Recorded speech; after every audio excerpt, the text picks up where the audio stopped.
একটি মেয়ে ধীরে ধীরে হাঁটতে হাঁটতে নেমে আসছে একটি ঢালু পাহাড়ের রাস্তা ধরে। তার কোলে একটি শিশু। কিন্তু ও কি, ওর চেহারার ওই অবস্থা হলো কি করে?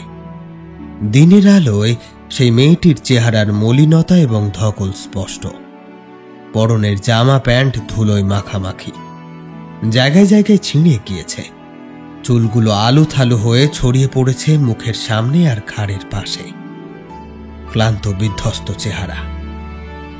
তৎসত্ত্বেও দেখে মনে হয় যেন এক চিলতে স্বস্তির হাসি লেগে আছে তার মুখে।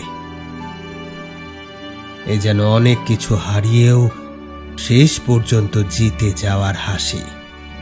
এ যেন চোখের সামনে বহু প্রতীক্ষিত কোনো অসম্পূর্ণ নাটকের পূর্ণতা প্রাপ্তি চাক্ষুষ করতে পারার আনন্দ।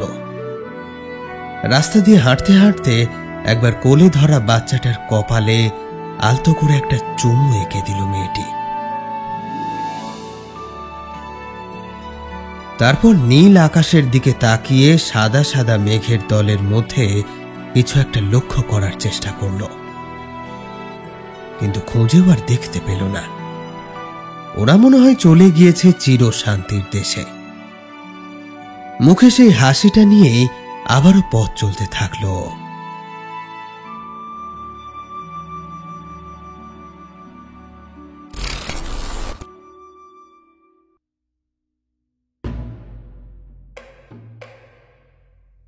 নমস্কার, আমি অয়ন।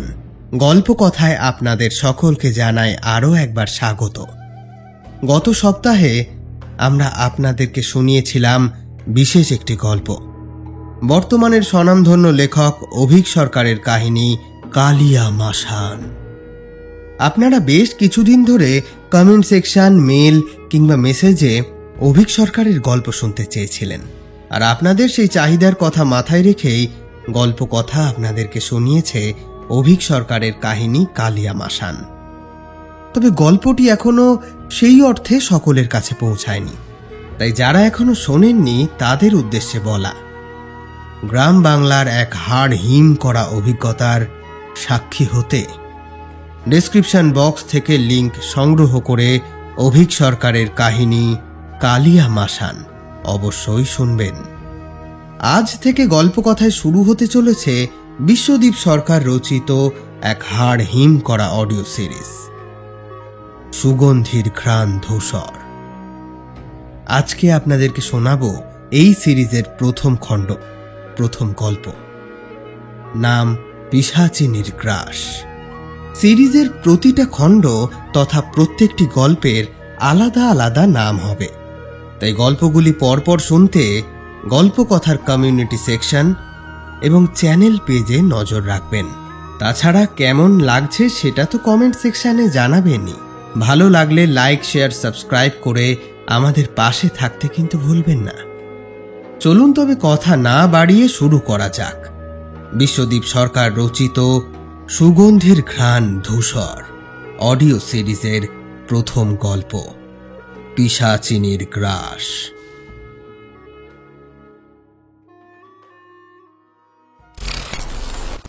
22 ফেব্রুয়ারি 2023, জ্যাংসু, চায়না।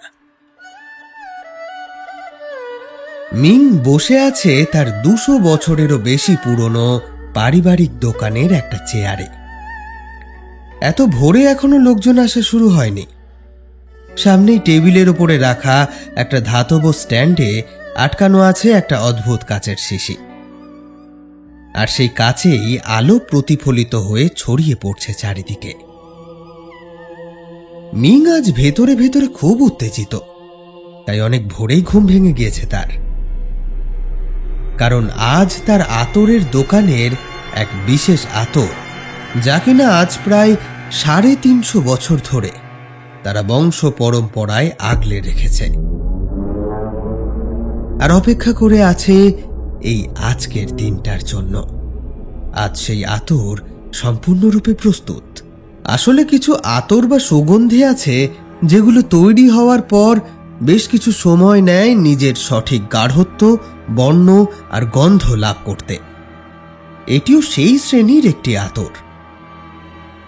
মিং ছোট থেকেই দেখছে তাদের এই গোল পেট আর সরু গলার আতরের শিশিটাকে। সেটি একদম আলাদা রাখা থাকতো একটা কাঠের ঢাকনা দেওয়া দেরাজে। ওটার সাথে একটা পুরনো কাগজের পুঁথিও থাকতো।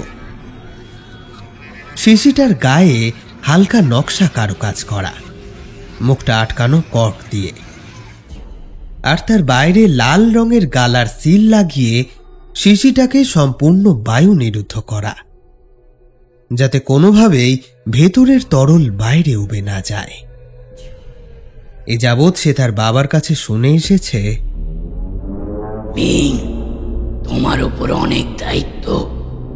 আমাদের পূর্বপুরুষের তৈরি এই বিশেষ আতরটি তোমার সময়েই পুরোপুরিভাবে নিজের বর্ণ আর গন্ধ লাভ করবে।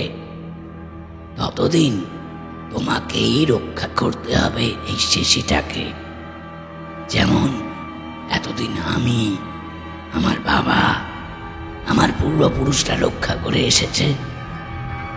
সেদিন হয়তো আমি আর বেঁচে থাকবো না, কিন্তু তোমার ওপর দায়িত্ব রইল এই আতরের শিশিটাকে সঠিক লোকের হাতে তুলে দেওয়ার। তবেই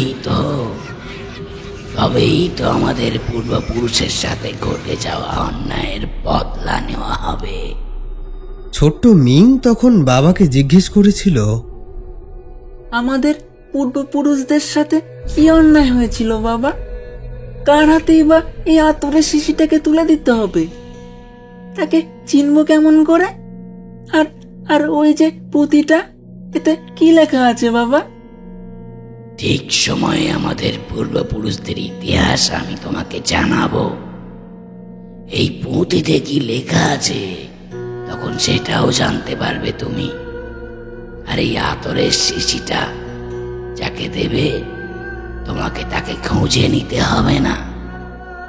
আতর সম্পূর্ণভাবে প্রস্তুত হলে সে নিজেই আসবে এই আতর নিতে। কারণ মানুষ সুগন্ধিকে নয়, বরং সুগন্ধি মানুষকে নিজের উৎসের কাছে টেনে আনে। যেমন কোনো সুগন্ধি ফুল ফুটলে মৌমাছি চলে আসে সেই ফুলের গন্ধে, এই আতরও তেমন। যখন সব দিক থেকে সেটি প্রস্তুত হয়ে যাবে, তখন নিজের সুবাস দিয়ে তার লক্ষ্যকে নিজের কাছে টেনে আনবে সে। আতরের শিশিটার দিকে তাকিয়ে এইসবই ভাবছিল মিং। তবে এখন সে জানে তার নিজের পরিবারের ইতিহাস, জানে তার পূর্বপুরুষদের সাথে ঠিক কি ঘটেছিল অতীতে। তাই ওর দায়িত্বটাও এখন সম্পূর্ণ পরিষ্কার ওর কাছে। এতদিন নীল কাচের ভেতর দিয়ে বোঝা যেত যে ভেতরের তরলটা বর্ণহীন, কারণ বোতলের রঙই প্রতিফলিত করত সে। তবে আজ কাচের বোতলের রঙের থেকেও গাঢ় নীল রং ধরেছে ওর গায়ে। কালকেও ওর রং এরকম ছিল না। এই এক রাতের মধ্যেই গোটা পরিবর্তনটা ঘটেছে তার, যেন হঠাৎ করেই সম্পৃক্ততা লাভ করেছে ও।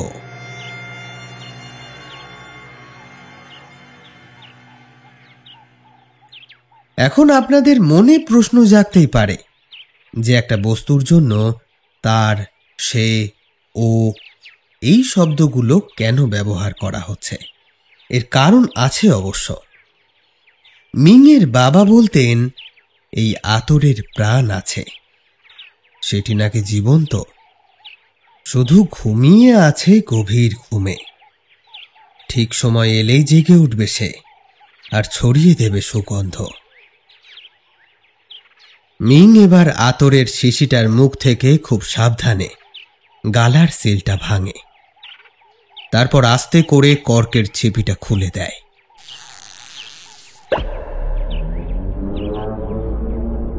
আর সাথে সাথেই এক মাতাল করা সৌরভ ছড়িয়ে পড়ে পুরো দোকান ঘরে।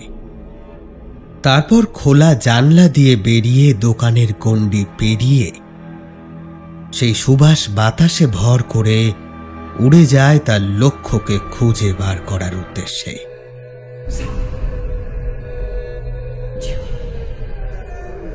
আরে, ওভাবে আপনি কি শুকছেন? বাতাসে নাক টেনে লাভ নেই। এই গন্ধ আপনি আমি কেউই পাবো না। এই সৌরভ সবাই উপভোগ করতে পারে না। একমাত্র এই আতর প্রস্তুতকারকের বংশধর আর যাদেরকে লক্ষ্য বানিয়ে এই আতর প্রস্তুত করা হয়েছে, কেবল তারাই এর মন মাতাল করা সৌরভ পাবে।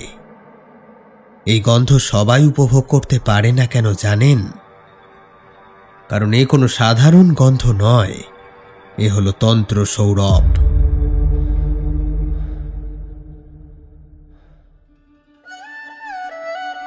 ইরিন আর চেং এসেছে জ্যাংসু বেড়াতে। আসলে চীনের জ্যাংসু তার প্রাকৃতিক সৌন্দর্যের জন্য জগৎ বিখ্যাত। স্থানটি যেমন সমুদ্রের কাছে হওয়ায় সমুদ্রের সৌন্দর্য উপভোগ করা যায়, তেমনি আবার ফেব্রুয়ারি মাসের মাঝামাঝি সময়টা এইখানে চেরি ব্লসমসের সময়। বছরের এই সময়টায় এই অঞ্চলের মাঠের পর মাঠ জুড়ে থাকা সমস্ত চেরি গাছগুলিতে শুধু ছেয়ে থাকে সাদা গোলাপি রঙের চেরি ফুল। একটাও পাতা থাকে না গাছগুলোতে। এখানকার ইয়ান টৌজু পার্ক বিখ্যাত চেরি ব্লসম স্পট। তবে ইয়ান টৌজু না গিয়ে ওরা এসেছে পাশের একটি শহরে, কারণ এখানকার ভিড়টা তুলনামূলকভাবে একটু কম হবে। এই শহরের হোটেল ড্রাগন আইতে রুম বুক করেছে ওরা। আজ চেংয়ের ডাকে সকাল সকাল ঘুম থেকে ওঠে ইরিন। দেখে তার সামনের বিছানার ওপরে একটা ফোল্ডেবল টেবিলে স্যালাড, স্যান্ডউইচ আর অরেঞ্জ জুস সাজিয়ে রাখা। স্যান্ডউইচ আর অরেঞ্জ জুস ইরিনের খুব পছন্দের জিনিস, তাই সকাল সকাল এই সমস্ত প্রিয় খাবারগুলোকে দেখে মন একেবারে খুশি হয়ে যায় তার। চেং এবার ওর কপালে একটা আলতো চুমু খেয়ে বলে, গুড মর্নিং মাই ডার্লিং। এই দেখো, আমি তোমার জন্য ব্রেকফাস্ট তৈরি করেছি। তোমার পছন্দের স্যালাড, স্যান্ডউইচ আর সাথে আছে juice, only for you honey. মনে মনে খুব খুশি হলো ইরিন। সত্যি অনেক ভাগ্য করে এই মানুষটাকে জীবনসঙ্গী হিসেবে পেয়েছে ও। মাঝে একটু অশান্তি হলেও এখন সব ঠিকঠাক, ঠিক আগের মতোই। আসলে মানুষটা খুব ভালো আর সরল মনের। তবে একটাই সমস্যা, যা লোকটা বেজায় চাপা স্বভাবের। তাই বোধহয় মাঝখানে ভুল বোঝাবুঝিটা হয়ে গিয়েছিল। কিন্তু এখন চেংকে দেখে বড্ড মায়া হয় ওর। বাবা মারা যাওয়ার পর চেংই ওর একমাত্র আশ্রয়। মাকে তো সেই কোন ছোটবেলায় হারিয়েছে। নিজে অনাথ বলেই বোধ হয় চেংয়ের কষ্টটাও উপলব্ধি করতে পারে ইরিন। আসলে চেংও বড় হয়েছে একটা অনাথ আশ্রমে। তবে ইরিনকে কিন্তু খুব যত্নে রাখে চেং। মনে মনে ইরিন ভাবে, জীবনে সঠিক মানুষটিকে বাঁচতে ভুল করেনিও। থ্যাংক ইউ সো মাচ চ্যাং, অ্যান্ড ভেরি গুড মর্নিং। সত্যি তুমি ছাড়া আমি কিছুতেই বাবাকে হারানোর ট্রমাটা এত তাড়াতাড়ি কাটিয়ে উঠতে পারতাম না। তুমি আছো বলেই তো বাবা মারা যাওয়ার পর এত বড় ব্যবসাটা এখনো টিকে আছে। আমি তো গবেষণার কাজে দিনের অনেকটা সময় ইনস্টিটিউটে কাটাই। জুনোকে সামলাতেও তুমিই সাহায্য করো। জুনো হলো ওদের ছেলে, মাত্র 9 মাস বয়স তার। চেং এবার ইরিনকে নিজের বুকে জড়িয়ে ধরে আদর করে বলে, থাক না ওসব কথা। আমি কিন্তু তোমাকে এখানে এনেছি তোমার মেন্টাল হেলথের কথা চিন্তা করে। ডাক্তারবাবু কিন্তু বারবার বলে দিয়েছেন যে পুরনো কথা ভেবে তুমি যেন একদম স্ট্রেস না নাও। তাই তো এই চেরি ব্লসম দেখতে আমাদের জাংসু আসা। আর জুনো তো আমাদেরই সন্তান, ওর দেখভাল করলে তাতে আলাদা করে বলবার কি আছে বলো তো? রইল বাকি ব্যবসার কথা। দেখো, বাবা চলে যাওয়ার পর তার এত কষ্ট করে গড়ে তোলা এই সব কিছু আমরাই যদি আগলে না রাখি, তাহলে সব তো নষ্ট হয়ে যাবে। তুমি তুমি এখন এসব কথা ছাড়ো তো। এই যে এই খাবারগুলো তুমি লক্ষ্মী মেয়ের মতো চটপট খেয়ে নাও দেখি। আমি বরং যাই, জুনোর জন্য দুধটা গরম করে আনি। ও, আর দুপুরে তুমি কি খাবে আমাকে সেটা একটু ভেবে বলো তো। তাহলে সেটাই অর্ডার করব, কেমন? এই বলে উঠে গেল চেং। সামনের প্লেট থেকে স্যান্ডউইচটা সবে তুলে মুখে দিতে যাবে, এমন সময় জানলা দিয়ে শীতল বাতাসের স্রোত হালকা শো শো শব্দ করে হুড়মুড়িয়ে এসে পড়ল ইরিনের উপর। সাথে সাথে এক মন মাতাল করা সৌরভ তার দেহ মন ছুঁয়ে গেল। জোরে শ্বাস নিতে নিতে আরো বেশি করে সেই গন্ধ নিজের বুকে ভরে নিল ইরিন। আহ, কি মন ভালো করা গন্ধ, প্রাণটা জুড়িয়ে গেল। যেন মনে হচ্ছে হাজার হাজার ফুল একসাথে ফুটে উঠেছে। কিন্তু কোথা থেকে আসছে এই সুবাস? দেখি তো একবার। সেই সুবাসটা পাওয়ার সঙ্গে সঙ্গে মনের ভেতর কি একটা যেন টান অনুভব করল ইরিন। সেই গন্ধ যেন তাকে ডাকছে নিজের উৎসের দিকে। ব্রেকফাস্ট না করেই বিছানা থেকে নেমে গেল ইরিন। তারপর ক্লথ স্ট্যান্ডের ওপর থেকে ওভারকোটটা তুলে নিয়ে গায়ে চাপিয়ে বেরিয়ে গেল ঘর থেকে। এটা খুব বড় শহর না হলেও একেবারে ছোটও নয়। এখন কোথায় খুঁজবে ওই গন্ধের উৎসকে? কিন্তু ইরিনের যেন নিজের ওপর কোনো নিয়ন্ত্রণই নেই। সে পাগলের মতো শুধু ছুটে চলেছে ওই গন্ধের পেছনে। আর সেই মিষ্টি গন্ধটাও তাকে হাতছানি দিতে দিতে ঠিক পথ দেখিয়ে নিয়ে যাচ্ছে। তারপর একটা সময় ওকে নিয়ে গিয়ে দাঁড় করালো একটা আতরের দোকানের সামনে। ইরিন সেই ঘোর লাগা অবস্থাতেই দোকানের কাচের দরজা ঠেলে ভেতরে ঢুকল।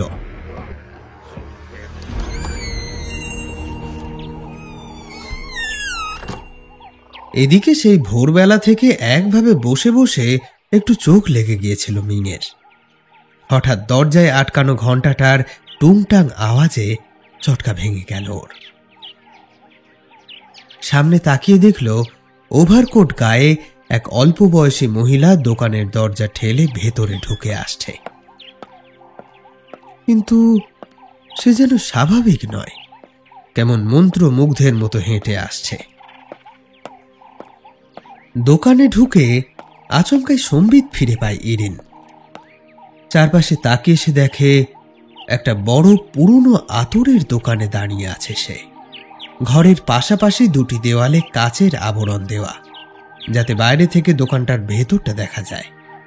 আর ঘরের ভেতর অপর পাশাপাশি দুটো দেওয়ালে পুরনো আমলের পালিশ করা সব কাঠের দেরাজ। সেগুলোর ওপর বিভিন্ন শিশিতে নানান রঙের নানান গন্ধের আতর সাজানো রয়েছে। এক একটা শিশি এক এক রকমের, কোনোটা কাচের, কোনোটা আবার চীনা মাটির, কোনোটা আবার পাথরের। এইসব সুন্দর ছবি আর নকশা আঁকা সেগুলোর গায়ে। এত রকমেরও যে আতর হয় তা তো এতদিন জানতই না ও। তাই হা করে তাকিয়েছিল সেই সব দেরাজগুলোর দিকে। এমন সময় একটা কণ্ঠস্বর শুনে সামনে তাকায় ইরিন। দেখে একটা অল্প বয়সী ছেলে তাকে উদ্দেশ্য করে বলছে, কি আতর নেবেন ম্যাডাম? এইদিকে দেখুন, কত আতর সাজানো আছে, সব আলাদা আলাদা গন্ধের। এর মধ্যে আপনি কোনটা কিনতে চান? যদিও মিং জানে যে এই মেয়েটি ঠিক কোন আতর নিতে এসেছে এখানে, তবু প্রশ্নটা সে করে। প্রাথমিক হতভম্ব ভাবটা কাটিয়ে উঠতেই সেই মিষ্টি গন্ধটা আবারও এসে নাকে লাগে ইরিনের। সে একের পর এক আতরের শিশি নাকের কাছে ধরে শেষ পর্যন্ত তুলে নেয় গাঢ় নীল রঙের একটি আতরের শিশি। তারপর সেটার ঘ্রাণ নিতেই যেন মন প্রাণ জুড়িয়ে যায় তার। এই তো সেই গন্ধ যা আজ সারা সকাল পেয়েছে সে, যার টানেই তো সে এত দূর ছুটে এসেছে। ইরিন বলে, এই যে, এই আতরটা চাই আমার। মিংয়ের মুখে একটা হালকা হাসি খেলে যায় নিঃশব্দে। সে তো জানে ঠিক এই আতরটাই পছন্দ হবে মেয়েটির, হতে যে বাধ্য। কারণ এ তো তন্ত্র সৌরভ। নিজের লক্ষ্যকে সে খুঁজে বার করবেই। মিং হাসি মুখে প্যাক করে দেয় আতরের শিশিটাকে, সাথে একটা চীনা ধূপদানি ও একটা ছোট প্যাকেটে চন্দন গুঁড়োও ভরে দেয়। বলে, ম্যাডাম, এই আতরটি যেমন গায়ে মাখতে পারবেন, ঠিক তেমনি চন্দনের গুঁড়ো মিশিয়ে ধূপও জ্বালাতে পারবেন। এর সাথে ধূপদানি আর চন্দন গুঁড়ো একদম ফ্রি। এই নিন। মিংয়ের হাত থেকে প্যাকেটটা নিয়ে ইরিন তাকে জিজ্ঞেস করে, আচ্ছা, এটার প্রাইস কত? Only 1025 madam. ইরিন পার্স খুলে একটা 1000 টাকা আর একটা 100 টাকার নোট বার করে দেয় মিংয়ের হাতে। ভাঙতিটা রেখে দিন, ওটা tips. Thank you so much. You are most welcome madam, and thank you for shopping.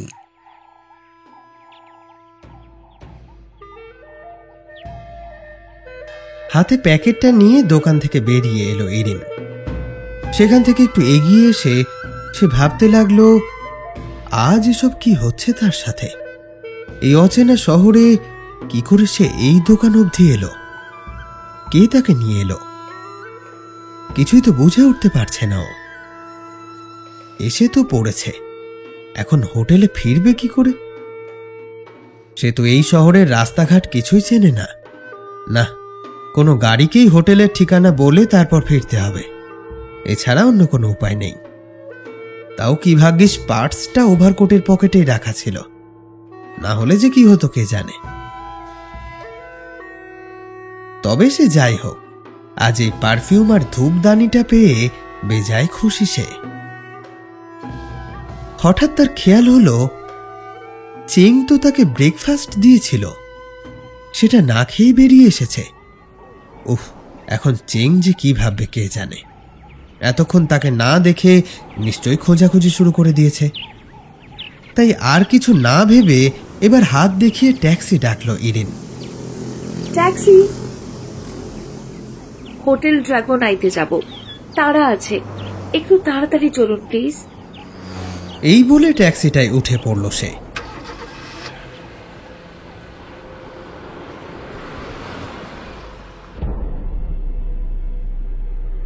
এদিকে দোকানের ভিতর মিংয়ের মুখে একটা বাঁকা হাসি। এখন এতদিনে তার দায়িত্ব সম্পূর্ণ হলো।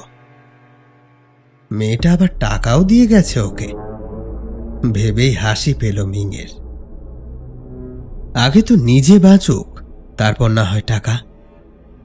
ডান হাতে নোট দুটো আর সেই পুরনো পুঁথিটা নিয়ে বাম হাতে একটা লাইটার জ্বালল মিং। তারপর সেগুলো ধরল আগুনের ওপর। পর মুহূর্তেই আগুনের সংস্পর্শে এসে জ্বলতে থাকলো সেগুলো। এই পুঁথির কাজ শেষ, তাই এটার আর কোনো দরকার নেই। বাবা আমাকে সব বলে গেছে যে আমাদের পূর্বপুরুষদের ওপর কি কি অত্যাচার হয়েছে। আগের জন্মে না হোক, এই জন্মে সব কটা অপরাধী শাস্তি পাবে, শাস্তি পাবে। তার এই হাসি পিতার দেওয়া দায়িত্ব পালন করতে পারার খুশিতে হাসি। এই হাসি সেই বহু বছর আগে তার পরিবারের ওপর হওয়া অন্যায়ের প্রতিশোধ নেওয়ার বন্দোবস্ত করতে পারার খুশিতে হাসি। এখন শুধুমাত্র অপেক্ষা করার পালা।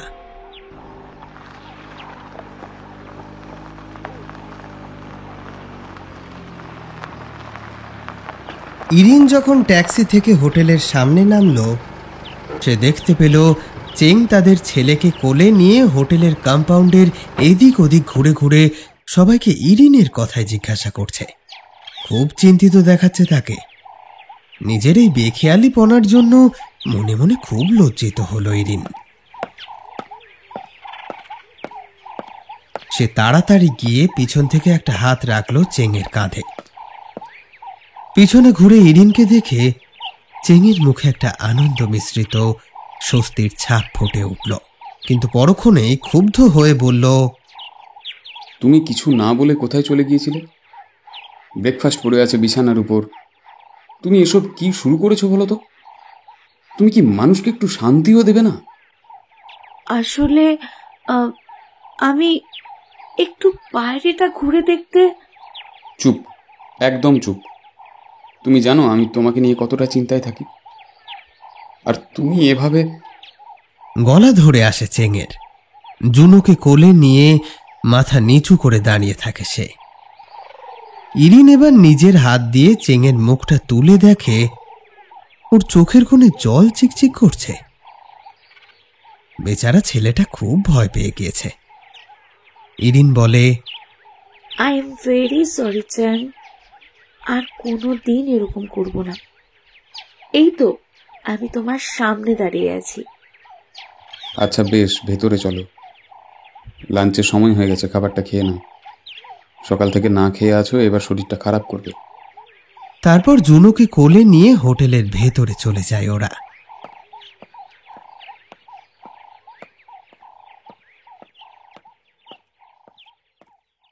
আঠাশে ফেব্রুয়ারি, স্থান চায়না, বর্তমান উহান প্রদেশে ইরিনের পৈতৃক বাড়িতে। জুনো খেয়ে দেয়ে ওপরের ঘরে তার ন্যানির কাছে ঘুমিয়ে আছে। এদিকে ইরিন আর চেং রাতের খাওয়া দাওয়া সেরে এখন শুতে যাওয়ার তোড়জোড় করছে। এমন সময় ইরিনের খেয়াল পড়ল সেই আতরের শিশিটার কথা। জ্যাংসু থেকে উহান ফেরার পর এটার কথা ভুলেই গিয়েছিল সে। এখন মনে পড়তেই বিছানা ছেড়ে হঠাৎ উঠে পড়ল সে। ইরিনকে বিছানা ছেড়ে উঠে যেতে দেখে চেং জিজ্ঞেস করল, কি হলো ইরিন, উঠে গেলে যে? লাগেজটা খুলতে খুলতে ইরিন বলল, আরে সেই যে সেদিন হোটেল থেকে হঠাৎ চলে গেছিলাম না তোমাকে কিছু না বলেই। সেদিন একটা জিনিস কিনেছিলাম, সেটার কথাই মনে পড়লো হঠাৎ করে। দাঁড়াও তোমাকে দেখাই।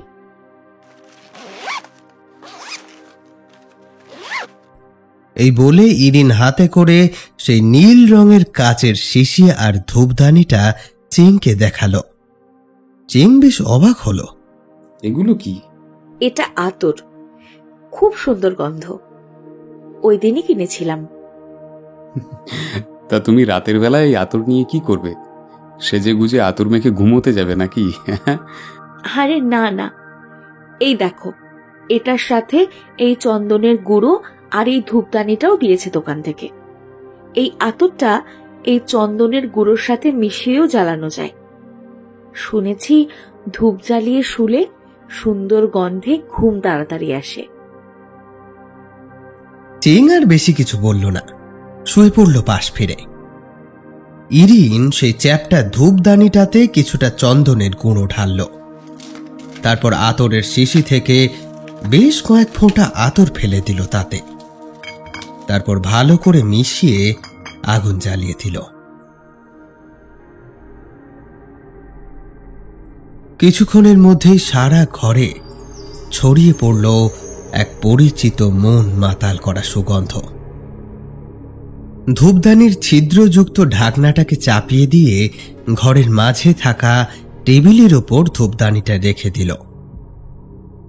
তারপর লাল নাইট ল্যাম্প জ্বালিয়ে বিছানায় শুয়ে পড়ল ইরিন। সেই মিষ্টি সুগন্ধে খুব তাড়াতাড়ি গভীর ঘুম নেমে আসলো ওর চোখে। কিন্তু এরপর ঘরের ভেতর যা যা ঘটল তার এক বিন্দুও চেং বা ইরিনের কেউ টের পেল না। আজ উষ্ণতা যথেষ্ট কম, পাখা চালানোর প্রয়োজন পড়েনি। তাই ঘরের শান্ত বাতাসে ধূপদানি থেকে বের হওয়া ধূসর ধোঁয়া একটা ঊর্ধ্বমুখী স্রোত তৈরি করে ধীরে ধীরে উঠে যাচ্ছে ওপরে। কিন্তু এ কি, ছাদের গায়ে এটা কি তৈরি হয়েছে? নিচ থেকে ওপরে উঠে আসা সেই ধূপের ধোঁয়া সমস্ত ছাদের গা জুড়ে একটা ধূসর মেঘের মতো আস্তরণ তৈরি করেছে। এখন ঘরের মাঝে থাকা সেই ধূপদানি থেকে আর ধূপের সরু ধোঁয়ার ধারা নয়, তার বদলে ঠিক যেন একটা ঊর্ধ্বমুখী ঝর্ণার মতো গাঢ় ধূসর ধোঁয়ার স্রোত নির্গত হচ্ছে।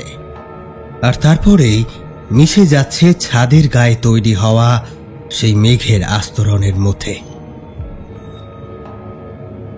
কিন্তু সেই মেঘের ন্যায় ধোঁয়ার আস্তরণও স্থির নয়।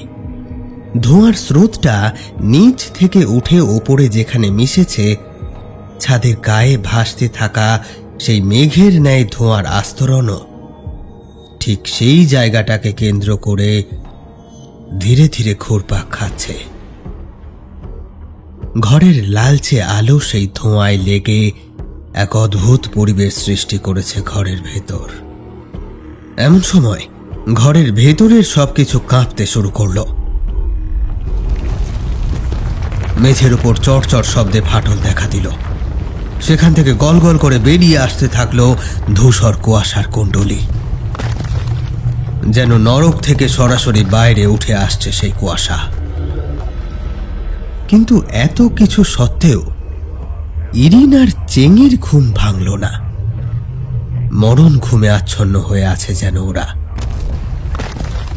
এদিকে ঘরের মধ্যে ক্রমশ বেড়ে চলেছে সেই সুগন্ধ।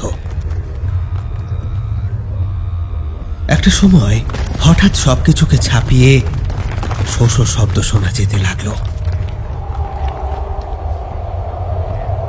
যেন অনেক দূর থেকে, কোনো প্রাচীন কালের অতল গহ্বর থেকে কেউ উঠে আসছে প্রবল বেগে। সে আবারও ফিরে আসছে পৃথিবীর বুকেই। আর সেই আসন্ন আগমনের ভয়ে যেন কাঁপছে এই স্থানের সকল বস্তু।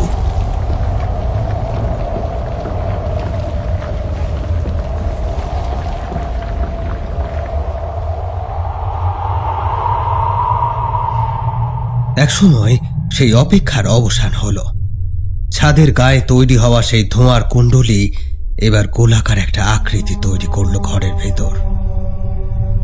তারপর পর্দা সরে যাওয়ার মতো করে ধীরে ধীরে ফাঁক হয়ে যেতে থাকলো তার মাঝখানটা। সেখানে শুধুই কালো আর কালো, অতল অন্ধকারের তিমির, আর কিচ্ছু নেই।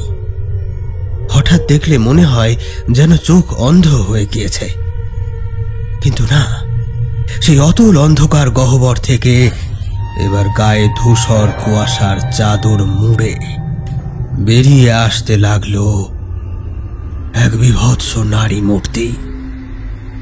নকুইয়ের পিশাচ, নৃশংসতার আর এক চেহারা, নকুই।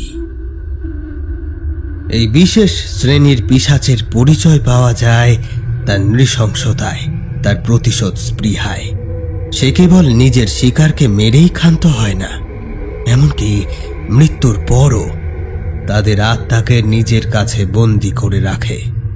দিনের পর দিন মনের স্বাদ মিটিয়ে ইচ্ছে মতো যন্ত্রণা দিয়ে তোড়পে তোড়পে শেষ করে দেয় তাদের। আত্মার মুক্তি আটকে রেখে নিজের অধীনস্থ করে রাখে যে, সেই হলো নকুই পিশাচ। মুক্তি পেয়েছে, এবার সে মুক্তি পেয়েছে। 350 বছরের অপেক্ষার অবসান ঘটেছে আজকে। ইরিনের দিকে একবার তাকালো সেই ভয়ঙ্কর অবয়ব। তারপর একটা গর্জন করে সেই প্রেত মূর্তি বেরিয়ে গেল ঘর ছেড়ে নিজের শিকারের উদ্দেশ্যে।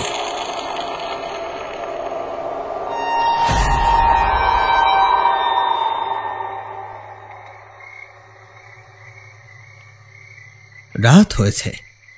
নিংমিং নামের এই বিশাল অ্যাপার্টমেন্টের চারপাশ এখন একেবারে নিস্তব্ধ। যদিও এখানে লোক বসতি কিছু কম নয়, তবুও অতিরিক্ত শীতের কারণে আজ কারো সাড়া শব্দ নেই। বকিন এখানেই একটা রেস্টুরেন্ট চালায়। এই অ্যাপার্টমেন্টের নিচে রাস্তার দিকের একটি ঘরে তার রেস্টুরেন্টের খাওয়া দাওয়ার জায়গা। এই জায়গাটায় মূলত কাস্টমারদের মন মতো খাবারের অর্ডার নেওয়া এবং তাদেরকে সেই খাবার পরিবেশন করা হয়। আর রান্না করার জায়গাটা হলো বিল্ডিংয়ের একেবারে পিছনের ঘরটায়। রান্নার দায়িত্বটা বকিন নিজেই পালন করে। তার দোকানে সে ছাড়া আরো 16 জন কর্মচারী আছে, যারা রান্নায় সাহায্য করা, বাসন পরিষ্কার করা, অর্ডার নেওয়া এবং ঠিক টেবিলে তা পৌঁছে দেওয়ার কাজ করে। তৎসত্ত্বেও বকিনকে রীতিমতো হিমশিম খেতে হয় দৈনন্দিন খাবারের চাহিদা মেটাতে। এমনই তার দোকানের সুনাম। ঘড়িতে সময় এখন 1:30। রান্নাঘরে একটা হলুদ বাল্ব জ্বলছে। বকিন সেখানে একটা বড় সস প্যানে টমেটো সস আর চিকেন স্টক তৈরি করছে, সাথে নুডলস সেদ্ধ করে তুলে রাখছে একটা বড় গামলায়। এত রাত অবধি সে সাধারণত কাজ করে না কখনো, কিন্তু গত কয়েকদিনে বেশ কিছুটা সমস্যা হয়েছে। আগের 2 রাত ভালো করে ঘুমাতে পারেনি সে। থেকে থেকেই একটা সুগন্ধ ঝাপটা মেরেছে তার নাকে, আর তার ফলে হালকা ঘুমের মধ্যে স্বপ্নে বেশ কিছু ছেঁড়া ছেঁড়া দৃশ্য দেখা দিয়েছে তাকে। যদিও ঘুম না হওয়ার থেকে সেই দৃশ্যগুলোই বেশি অসুবিধাজনক হয়ে উঠেছে তার কাছে। স্বপ্নে সে বারবার দেখেছে একটা মেয়েকে। মেয়েটা পাহাড়ের কিনারা থেকে পড়ে যাচ্ছে, প্রচণ্ড চিৎকার করছে সে। আর দেখেছে কিছু মানুষের মুখ, যারা বিচ্ছিরিভাবে এক পৈশাচিক হাসি হেসে উঠছে বারবার। তো এইসব কারণে গত 2 রাত ধরে শরীরটাও ভালো নেই ওর। ঠিকঠাক করে রান্না করতে পারেনি। তাই শেষ 2 দিন যেমন রান্নার মান নিয়ে অনেক ক্রেতা ক্ষুব্ধ হয়েছেন, তেমনি কম খাবার তৈরি হওয়ায় ফিরে যেতে হয়েছে অনেক ক্রেতাদের। তবে আর্থিক ক্ষতির থেকেও যেটা তার বেশি খারাপ লেগেছে তা হলো ক্রেতাদের মুখে খাবার তুলে না দিতে পারার অক্ষমতা। সবে ফেব্রুয়ারির 28 তারিখ। বছরের শুরুতেই এইরকম হলে চলবে কেন?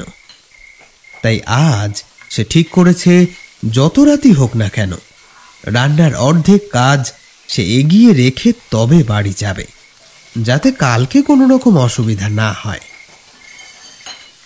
রান্নাই করছিল সে। এমন সময় রান্নার গন্ধকে ছাপিয়ে একটা মিষ্টি গন্ধ এসে লাগে বকিনের নাকে। একটু অবাক হয়ও। এই গন্ধটাই তো সে তার বাড়িতে গত 2 রাতে পেয়েছে। এখানেও সেই গন্ধ। কিসের গন্ধ এটা? গ্যাস ওভেন অফ করে বকিন এবার বেরিয়ে এলো ঘরের দরজা দিয়ে।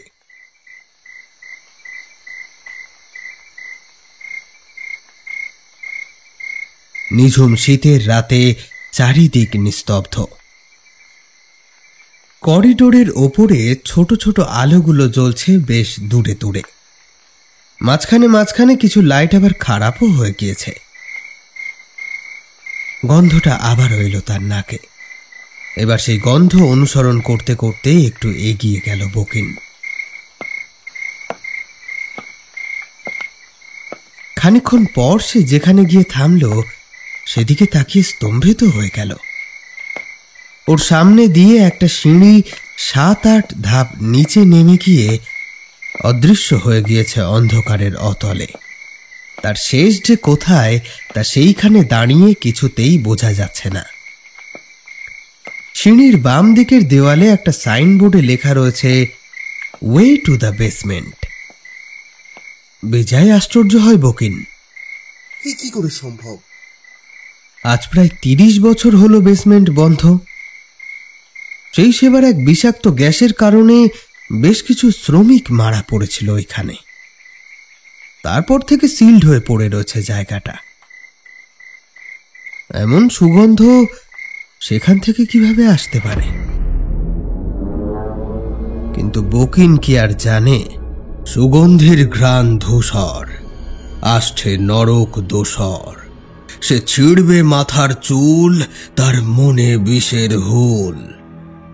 মাটিতে পা পড়ে না তার, তবুও খুঁজে ফেরে বারবার। ষড়যন্ত্রে হয়ে বিষম প্রতারিত, তার মনে যে দারুণ ক্ষত। যখন গায়ের রক্ত হবে হিম, চোখে লাগবে তখন ঝিম। বুঝবে এ সেই শয়তানির ফন্দি, তোমার আত্মাকে করবে সে বন্দি। তখন সুগন্ধি গন্ধ ছড়াবে শুধু, জানবে এবারই আসবে নুগুল।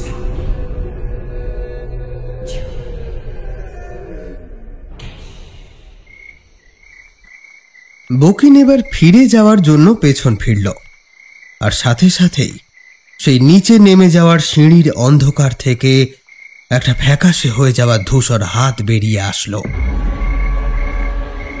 তার নখের থেকে চামড়া ছিঁড়ে গিয়েছে, দেখতে যেন একটা পাকানো দড়ির মতো লাগছে। সেটি বেরিয়ে এসেই বকিনের পা খামচে ধরে, এক হাঁচকা টান দেয়। টাল সামলাতে না পেরে পড়ে যায় মেঝের ওপর বকিন। প্রচন্ড আতঙ্কে চেঁচিয়ে ওঠে সে। সেই হাতটা এবার প্রবল টানে তাকে নিয়ে যেতে থাকলো সেই অন্ধকারে হারিয়ে যাওয়া সিঁড়ির অতলে। সিঁড়ির ধাপগুলিতে মুখে বুকে পেটে বারবার বাড়ি খেতে থাকলো।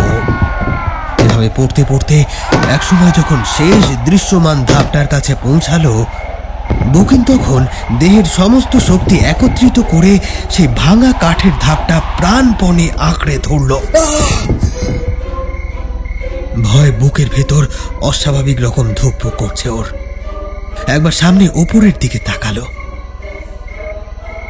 সেখান থেকেই করিডোরের ক্ষীণ আলোটা নজরে পড়ল।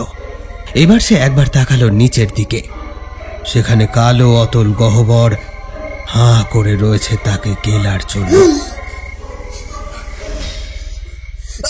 তার পায়ে সে হাতের চাপটা এবার হঠাৎ করেই কমে আসতে লাগলো। একটা সময় বকিনের পা ছেড়ে দিয়ে যেন টুপ করে অন্ধকারের অতলেই ডুব দিল সেই হাতটা। বকিন ছাড়া পেয়ে হাঁচড় পাঁচড় করে হামাগুড়ি দিয়ে সেই সিঁড়ি বেয়ে উঠে আসলো। তারপর আলো আধারি মাখা করিডোর দিয়ে ছুটতে লাগলো রান্নাঘরটার দিকে।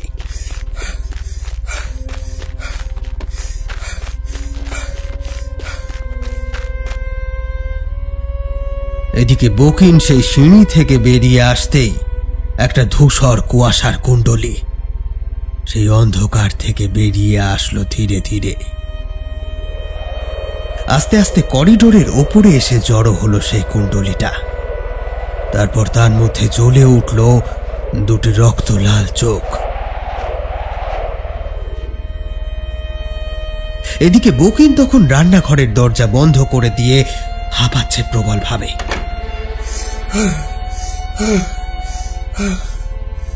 সেইবার আস্তে আস্তে এসে বসলো রান্নাঘরে রাখা টুলটার ওপর।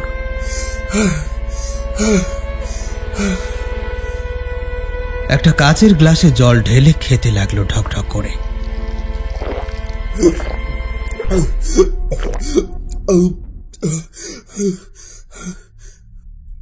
এমন সময় হঠাৎ বকিনের হাত থেকে জলের গ্লাসটা মেঝেতে পড়ে সশব্দে ভেঙে চুরমার হয়ে গেল।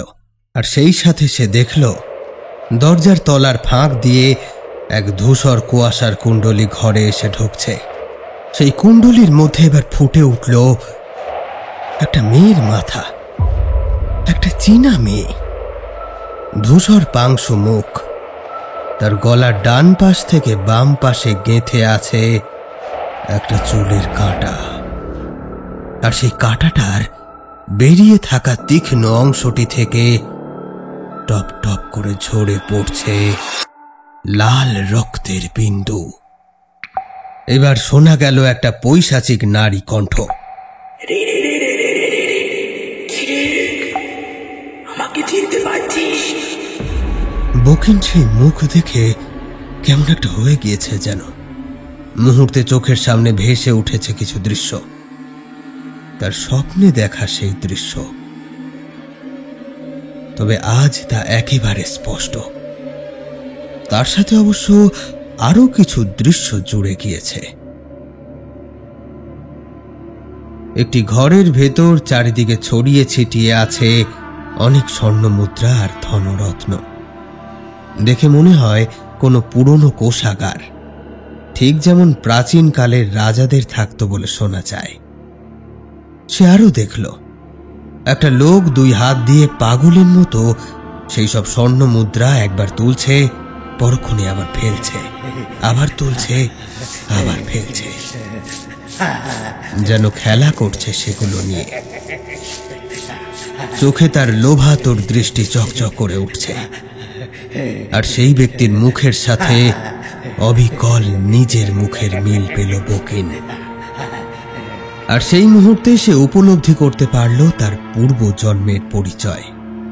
কে ছিল সে, কি কি করেছিল সে, আর তাই সে এখন বিলক্ষণ চিনতে পারছে তার সামনের ওই ভয়ানক নারী মূর্তিকেও।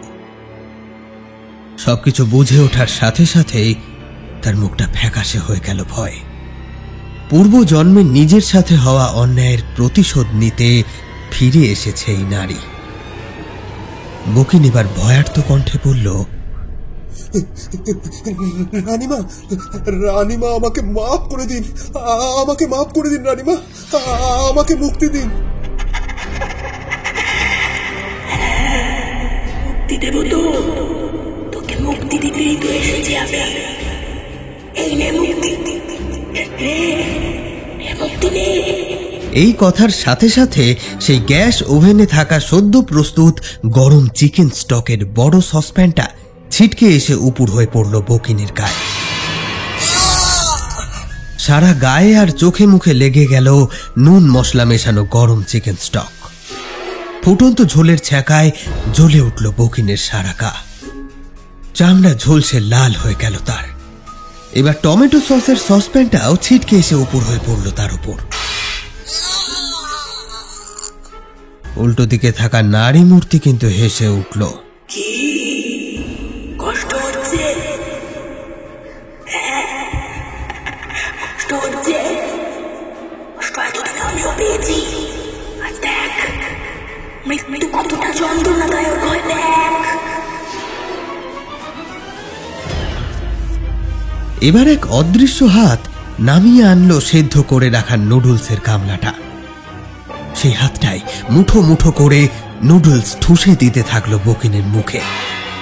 নুডলসের চাপে তার দুই গাল ফুলে উঠেছে, শ্বাস নিতে পারছে না সে।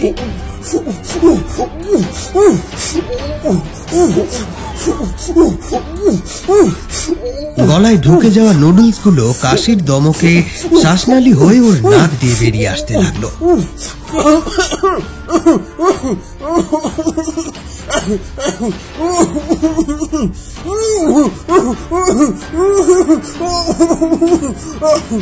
খানিক্ষণ চলল এইরূপ অত্যাচার। অশরীরীর রোষ যেন তাও শান্ত হয় না। এবার আবারও কোনো এক অদৃশ্য শক্তি বকিনকে হাওয়ায় ভাসিয়ে ঠেসে ধরল দেওয়ালের গায়ে।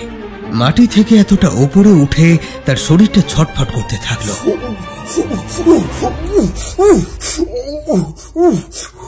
রান্নার ঝাল মশলা লেগে বিষের মতো জ্বলছে বকিনের চোখ মুখ। সেই সব উপেক্ষা করে বহু কষ্টে সে এবার তাকালো সামনের দিকে। আর তাকাতেই একদম ভেতর থেকে শুকিয়ে গেল। ও কি? মাংস গাঁথার জন্য ব্যবহৃত স্টিলের বারবিকিউ স্টিক আর কাঁটা চামচগুলো এক এক করে হাওয়ায় ভেসে উঠছে কেন? তাহলে কি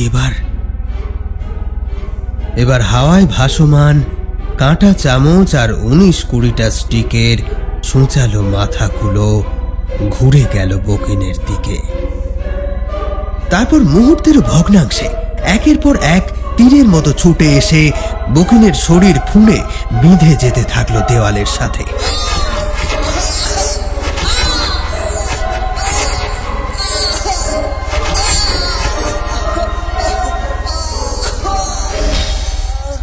আর্তনাদের পর আর্তনাদে ভরে গেল রান্নাঘরটা। অথচ এই চার দেওয়ালের বাইরে কেউ কিন্তু শুনতে পেল না সে শব্দ।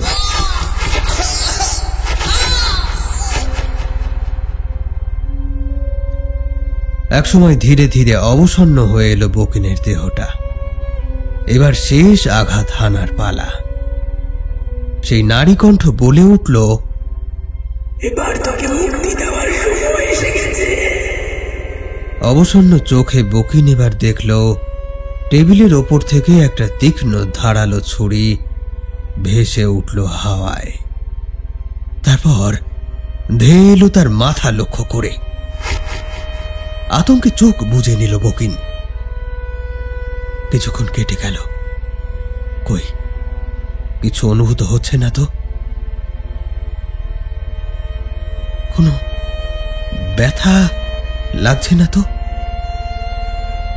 আরো কিছুক্ষণ অপেক্ষা করে কিছু হচ্ছে না দেখে ভারী হয়ে আসা চোখের পর্দা দুটো আবারও খুলল বকিন। আর চোখ খুলতেই সে দেখল সেই ছুরিটা ভেসে আছে ওর ঠিক কপালের সামনে। বিস্ফারিত নেত্রে মুখটা হা হয়ে গেল তার। নিজের মৃত্যুকে সামনে থেকে দেখা বোধহয় একেই বলে। ওদিকে ছুরিটাও যেন তার চোখ খোলার অপেক্ষাতেই ছিল। বকিন যেই চোখটা খুলে তার দৃষ্টি ওই ছুরিটার উপর ফেলল, সাথে সাথে সেটি বিঁধে গেল তার কপালের মাঝ বরাবর, ঢুকে গেল খুলি ফুঁড়ে। বকিনের চোখের পাতা দুটো আর বন্ধ হলো না, স্থির হয়ে গেল চোখের মণি দুটো। আর সেই খোলা মণিতে শুধু লেগে থাকলো আতঙ্কের ছাপ। এবার বকিনের দেহ থেকে বেরিয়ে আসলো একটা ছায়া, আর মিশে গেল ওই কুয়াশার মধ্যে। তারপর ধীরে ধীরে কুয়াশার কুণ্ডলি পাকিয়ে অদৃশ্য হয়ে গেল সেই প্রেত। ঘরের হলুদ আলোয় দেওয়ালে গেঁথে রইল বকিনের রক্তাক্ত দেহটা। এখন ছুরির হাতল আর বারবিকিউ স্টিকগুলি বেয়ে সেই রক্ত চুইয়ে টুপ টুপ করে পড়ছে ঘরের মেঝের উপর। কিছু রক্তের ধারা নামছে দেওয়াল বেয়ে। সরু সরু ধারাগুলি নেমে আসার সময় পরস্পরের সাথে মিশে গিয়ে তৈরি করছে আরো বড় বড় ধারা। তারপর তারা ভিজিয়ে লাল করে দিচ্ছে মেঝের সাদা টাইলসগুলোকে। ঘরের এই দেওয়ালে যে নিপুণ নৃশংসতার শিল্প নিদর্শন পড়ে রইল, তা দেখে যে কারোরই বুক কেঁপে উঠবে, কাঁপতে বাধ্য। কারণ এ যে নৌগুই প্রেতের প্রতিশোধের নিদর্শন। ঘরের ছাদে জ্বলতে থাকা বাল্বটা এবার দুই একবার স্পার্ক করে ফেটে গেল সশব্দে। আর সাথে সাথে যেন নিভে গেল এই নৃশংস রাতের রঙ্গমঞ্চের সমস্ত আলো।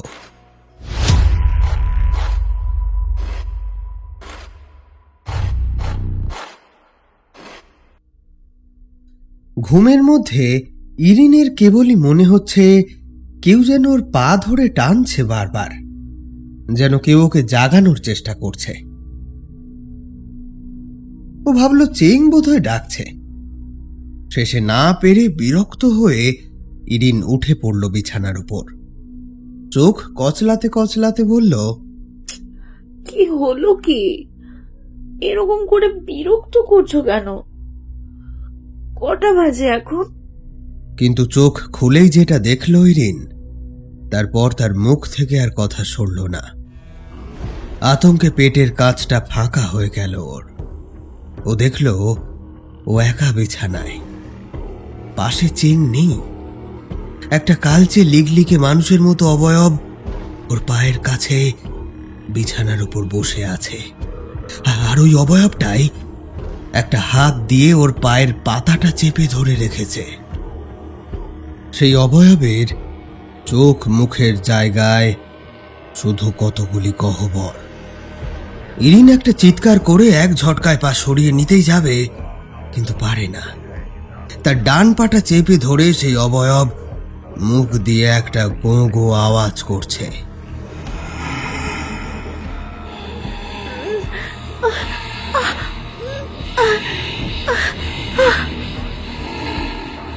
সাথে নিজের ডান হাতটা দিয়ে কি যেন ইঙ্গিত করছে ইরিনের পাশের দিকে।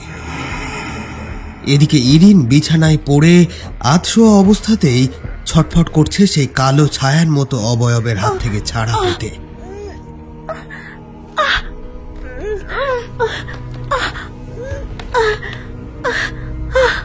কিন্তু সেই ছায়া মূর্তির ইশারা করা দেখে এই ভয়ের মধ্যেও ইরিন ফিরে চাইল সেই দিকে। আর তাকাতেই একটা ঝটকা খেল ও। ওর পাশে ওরই মতো আধশোয়া হয়ে শুয়ে আছে একটা নারী অবয়ব, ফ্যাকাশে মুখে চোয়াল জোড়া হাসি নিয়ে, আর তার গলায় এফোঁড় ওফোঁড় হয়ে বিঁধে আছে একটা চুলের কাঁটা। ইরিন সেদিকে তাকাতেই সেই নারী মূর্তি তার সরু লিকলিকে হাত দুটো দিয়ে ইরিনের গলা আর পা দুটো দিয়ে ইরিনের কোমর জড়িয়ে ধরল।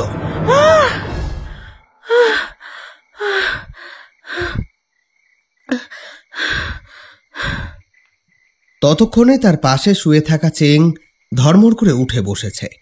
ইরিন, এই ইরিন, ইরিন কি হয়েছে তোমার? ইরিন, ইরিন তুমি ঘুমের মধ্যে চেঁচিয়ে উঠলে কেন? এই না, জল খাও। এই বলে জলের গ্লাসটা ইরিনের দিকে এগিয়ে দিল। স্বপ্ন,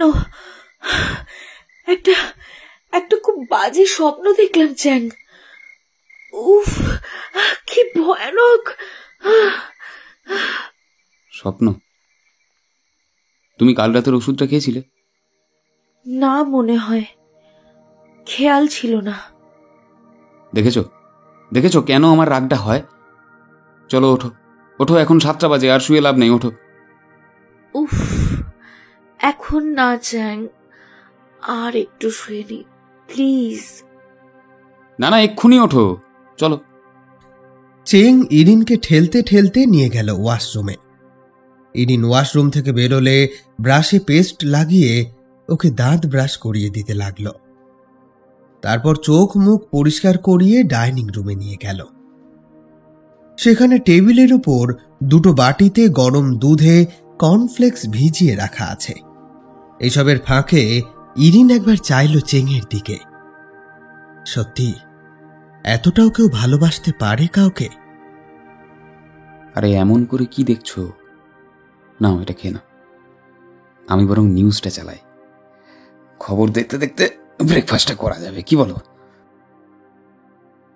কিন্তু নিউজ চ্যানেল খুলতেই যে খবরটা দেখা গেল, তাই সাত সকালেও মানুষের বুকের ভেতরটা খালি করে দেওয়ার জন্য যথেষ্ট। সংবাদদাতাকে বলতে শোনা যাচ্ছে, শহরের বুকে ঘটে গেল এক নৃশংস হত্যাকাণ্ড। এক বিখ্যাত রেস্টুরেন্টের মালিক বোকিন হাতসুই গতকাল রাতে নৃশংসভাবে খুন হয়েছেন, কিন্তু পুলিশ এখনো তার খুনি বা কি তার খুনের কারণ কোনোটাই জানতে পারেনি। তবে তারা বলেছেন যে এরকম নৃশংস খুন নাকি আগে এই শহরে ঘটেনি। আক্রান্ত ব্যক্তিকে হত্যা করে দেয়ালের সাথে তাকে গেঁথে দেওয়া হয়েছে বারবিকিউ স্টিক দিয়ে। যদিও পুলিশ সেই স্টিকগুলি কেটে দেওয়াল থেকে নামিয়ে এনেছে তার দেহ। এখন আমরা তুলে ধরব তারই কিছু ছবি। এরপর টিভির স্ক্রিনে যেই ছবিটা ফুটে উঠল তা দেখে গা গুলিয়ে উঠল ইরিনের। সারা গায়ে বারবিকিউ স্টিক গাঁথা এক ব্যক্তি, যার কপালের মাঝ বরাবর ঢুকে আছে একটা বড় হাতলওয়ালা ছুরি। এ দৃশ্য সত্যিই সহ্য করা মুশকিল, তাই তৎক্ষণাৎ চ্যানেলটা পাল্টে দেয় চেং। সকাল সকাল যত সব আজে বাজে খবর দেখাচ্ছে। এই খবরের লোকগুলোর কোনো কাজ টাজ নেই, জানো তো। মেজাজটাই খারাপ করে দিল। এমন আরো অনেক কিছুই বলে চলল চেং, কিন্তু সেদিকে কোনো খেয়ালই নেই ইরিনের। তার মাথায় তখন অন্য চিন্তা। এই লোকটাকে কোনোদিনই নিজের চোখে দেখেনি ইরিন, আর না সে কোনোদিন ওই রেস্টুরেন্টের ধারে কাছে গিয়েছে।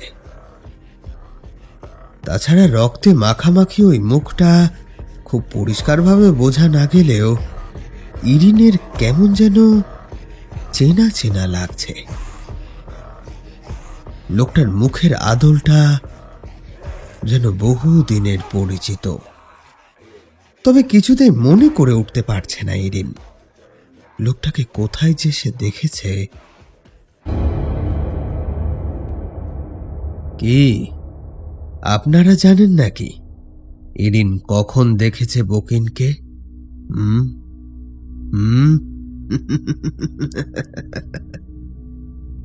জট তো সবে পাকাচ্ছে কি, তাই তো? তাই প্রশ্নও থাকবে অনেক, এটাই স্বাভাবিক। তবে হ্যাঁ, বেশি অপেক্ষা করতে হবে না। খুব শীঘ্রই হাজির হব গল্পের দ্বিতীয় খণ্ড নিয়ে। নাম কালঘ্রাণ। আপনারা শুনছিলেন বিশ্বদীপ সরকার রচিত সুগন্ধির ঘ্রাণ ধূসর এই অডিও সিরিজের প্রথম গল্প পিশাচিনীর গ্রাস। পর্বটি কেমন লাগলো কমেন্ট সেকশনে জানাতে কিন্তু ভুলবেন না। যে সমস্ত শ্রোতা বন্ধুরা এখনো আমাদেরকে সাবস্ক্রাইব করেননি তারা দয়া করে সাবস্ক্রাইব করে বেল আইকনটি প্রেস করে দেবেন। খুব শীঘ্রই হাজির হচ্ছি দ্বিতীয় খণ্ড নিয়ে, যার নাম কালঘ্রাণ। ততক্ষণ সুস্থ থাকুন, শুনতে থাকুন গল্প কথা।